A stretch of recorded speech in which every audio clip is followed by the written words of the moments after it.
నువ్వు కార్తవీర్యార్జునుణ్ణి చంపేశావన్న కక్షతో కార్తవీర్యార్జును యొక్క సంతానం వచ్చి మీ తండ్రి అయినటువంటి జమదగ్ని చంపేసింది అన్నాడు. వెంటనే ఆయనకి కోపం వచ్చి, అమ్మా ఈ క్షత్రియులు దురహంకారులు, భూమిని పరిపాలించవలసినటువంటి క్షత్రియులు యుక్తాయుక్త విచక్షణ లేకుండా ప్రవర్తిస్తున్నారు. ఒకప్పుడు ఆతిథ్యం పొంది ఆవునెత్తుకుపోయారు. ఆవునెత్తుకుపోతే నేను ఆవుని విడిచిపెట్టమని అడిగితే బ్రాహ్మణుడు వెర్రివాడు చంపేసేయమన్నారు. నేను యుద్ధం చేస్తే నా చేతిలో చచ్చిపోయాడు. ఆయన ఆవుని విడిచిపెట్టలేదు కాబట్టి యుద్ధం చేసి చంపారు. నేను లేనప్పుడు దొంగ దెబ్బ తీసి నా తండ్రిని చంపారు. ఈ క్షత్రియులు బతకడానికి వీల్లేదమ్మా. నువ్వు 21 మాటలు గుండెలు బాదుకుని అరిచావు కనుక 21 మాటలు ఈ భూమండలం అంతా తిరుగుతాను. క్షత్రియుడన్నవాడు కనబడితే చంపేస్తాను.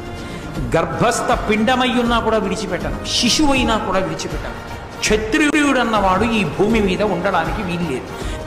21 మాటలు భూమండలం అంతా తిరిగి క్షత్రియులన్న వాళ్ళని విడిచిపెట్టకుండా సంహరించి ఈ నెత్తురంతా తీసుకెళ్ళి కురుక్షేత్రంలో 5 హ్రదములు తవ్వాడు. 5 చెరువులు తవ్వి 5 చెరువులు ఈ క్షత్రియుల యొక్క నెత్తుటితో నింపాడు.